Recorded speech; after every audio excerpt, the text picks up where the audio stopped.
with us tonight. So, Steve, yeah, good to see you. Yeah, thanks. It's nice to be back. Thanks to everybody who's reached out and asked how I'm doing. I'm doing fine. We're back here. We get to talk about Western sports. We get to talk about something you and I both love, Corey Keith. That's right. And we get to kick it off with talking about a couple of team ropers that won a lot of money in San Diego, California over the weekend. Unbeatable moment it is. And watch these guys, Rhen Richard and Jeremy Buhler. This was their first run of 3. It's pretty impressive what they were able to do out on the West Coast in that first round. Stop the clock at a 4-7. Yeah, super consistent. All of their times over the course of the rodeo in San Diego were in the 4s, except for in the short round when all they had to do was be clean, and they roped their final steer in 5.8 seconds. But you take a look at the numbers, you take a look at the money, that is almost $26,000 that Rhen Richard, 5-time NFR qualifier, with Jeremy Buhler, 5-time NFR qualifier, 3-time Canadian champion and PRCA world champion, won.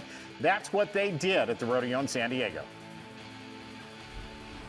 You're taking a look at Rhen Richard on the head side. That's Jeremy Buhler on the heel side. The newly crowned champions of the San Diego Rodeo at Petco Park in San Diego. That's the home of the San Diego Padres baseball team. And Jeremy Buhler joins us. Jeremy, congratulations. Nice lick, $20,000 to start the year. Let me ask you about roping on the baseball field. What was that like? Yeah, thanks, Steve.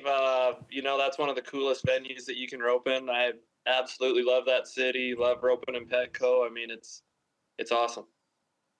Yeah, you know, it's hard to believe it's almost been 10 years. I guess it has been 10 years since you won your first world championship. I know 3-time Canadian champion.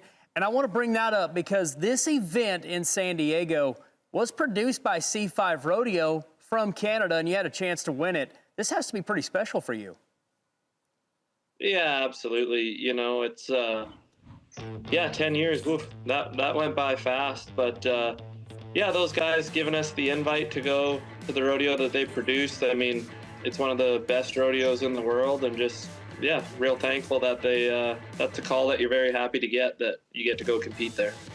So I do want to ask this, you know, obviously not many rodeos happen in San Diego, California. What was the fans like? What was their reactions to everything going on? Man, they loved it. Like, you walk down the streets in San Diego with your hat on to go get lunch or go do whatever. Everyone that you see is just real welcoming and just happy to see you. And everybody has kind of the same reaction. They hear there's a rodeo going on and they want to go watch it.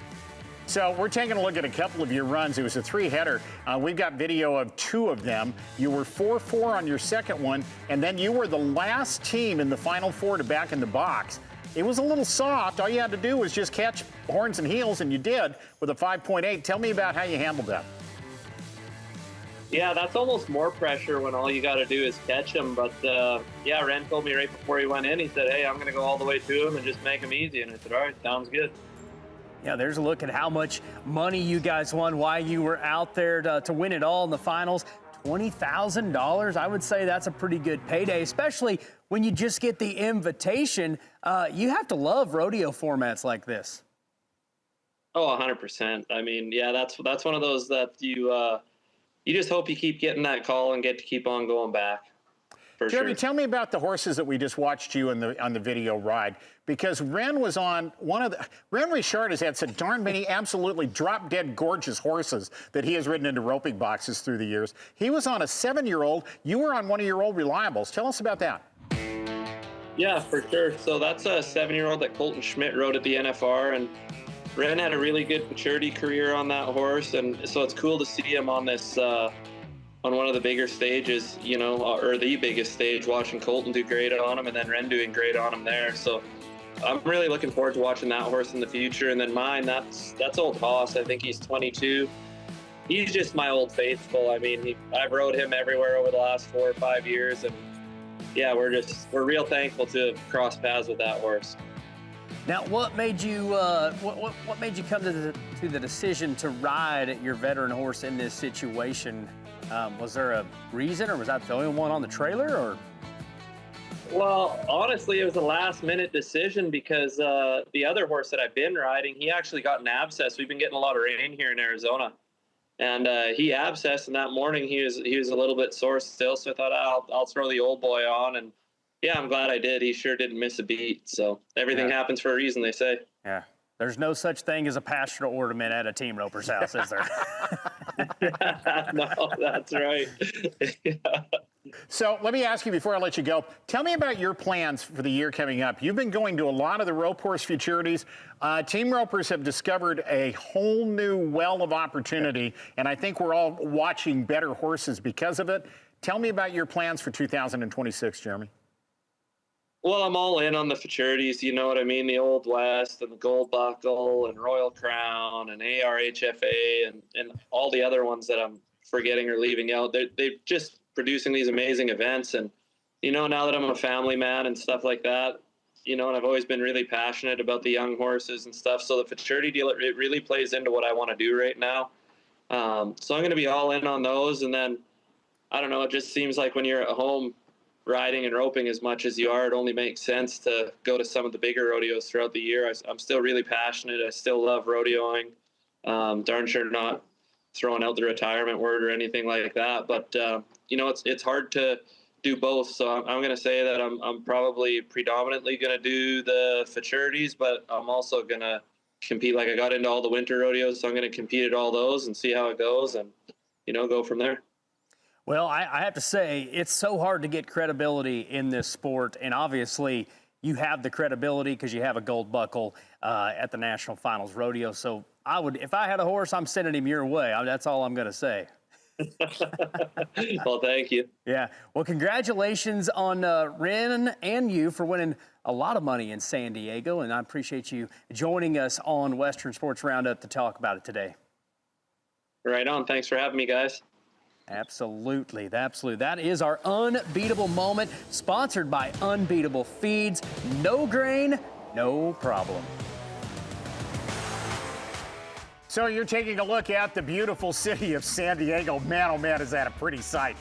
Take a look at that right there. Don't you just want to go find yourself a sailboat and get out on the water right now? Let's talk about some of the other champions at Petco Park at Rodeo San Diego. This is R.C. Landingham, five-time national finalist. Bucking horse called Pretty Woman, 89 3/4 points for $20,000. Yeah, Hat Creek, California. That's your man, and kind of pretty bittersweet to win it in your backyard for the four-time national finalist.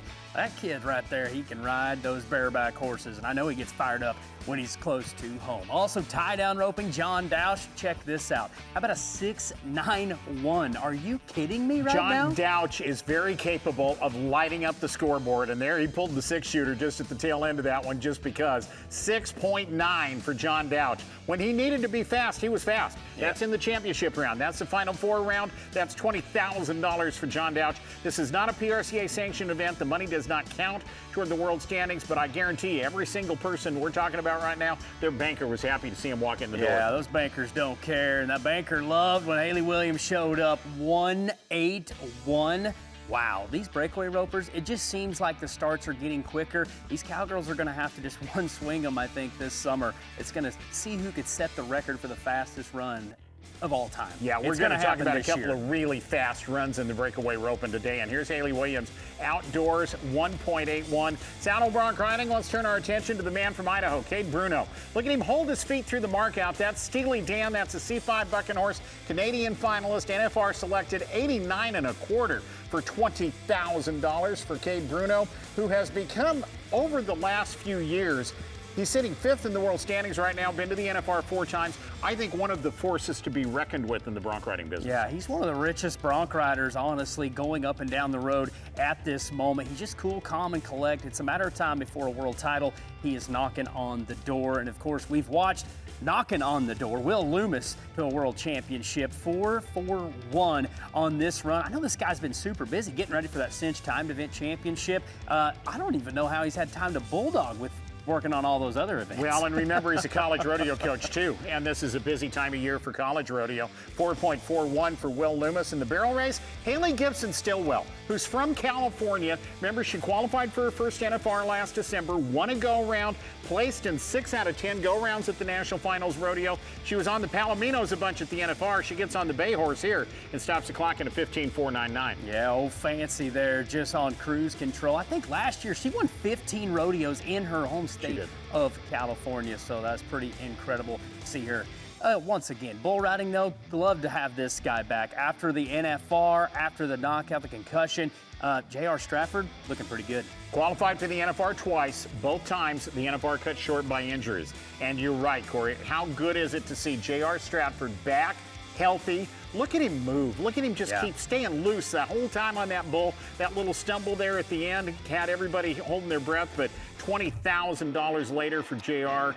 And you take a look at all of the champions of the rodeo in San Diego, and every one of them walked out of there with a $20,000 check just for the championship round, plus what they won in the preliminary round. Yeah, that is a large paying event, and crazy that's an invitation only. And speaking of invitations, there's not going to be an invitation for you to win a whole lot of money at the American. You're going to have to qualify in if you got a chance to win the big money. $3.6 million is up for grabs at this year's American Rodeo in 2026. The stakes higher than ever. Yeah, $3.6 million. Remember last year, nobody won that $1 million.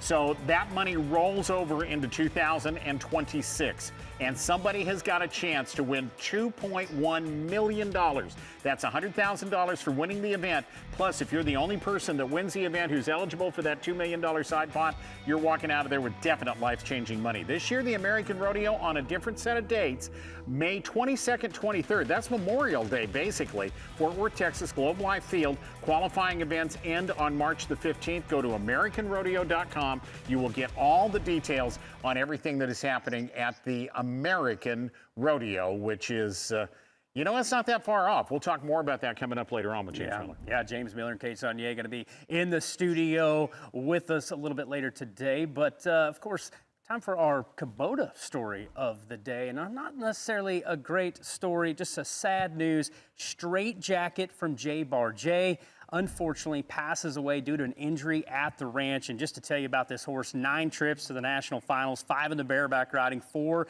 in the saddle bronc riding.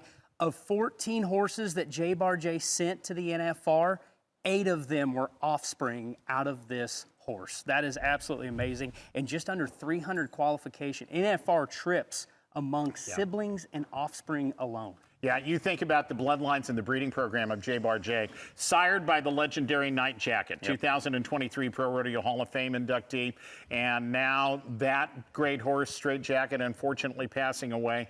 But I will guarantee you that Sparky Dreesen and his entire crew at J-Bar J Rodeo understand what that horse meant to them, to their program, and that horse will be represented for a long time at the National Finals Rodeo. Yeah, just like we were talking to Sparky earlier today, and he says that horse will live on through the legacy of what they have been going through. It's going to be fun to see the offspring coming up next. Speaking of the next generation, these rookies have really turned out, and they have showed up big out at the National Western Stock Show and Rodeo, and we're going to talk about a couple of them here in a little bit. And we're going to take some time to take you to Dickey's Arena in Fort Worth, Texas, because the Fort Worth Stock Show and Rodeo is very much underway. Bulls Night Out kicks off tonight and tomorrow night, 2 nights of extreme bull riding. Katie Lucas is on hand. We'll get a report from Katie coming up as we take you through this beautiful Tuesday on Western Sports Roundup. Western Sports Roundup brought to you by Resistol, the official hat of Cowboys everywhere. We live it every day.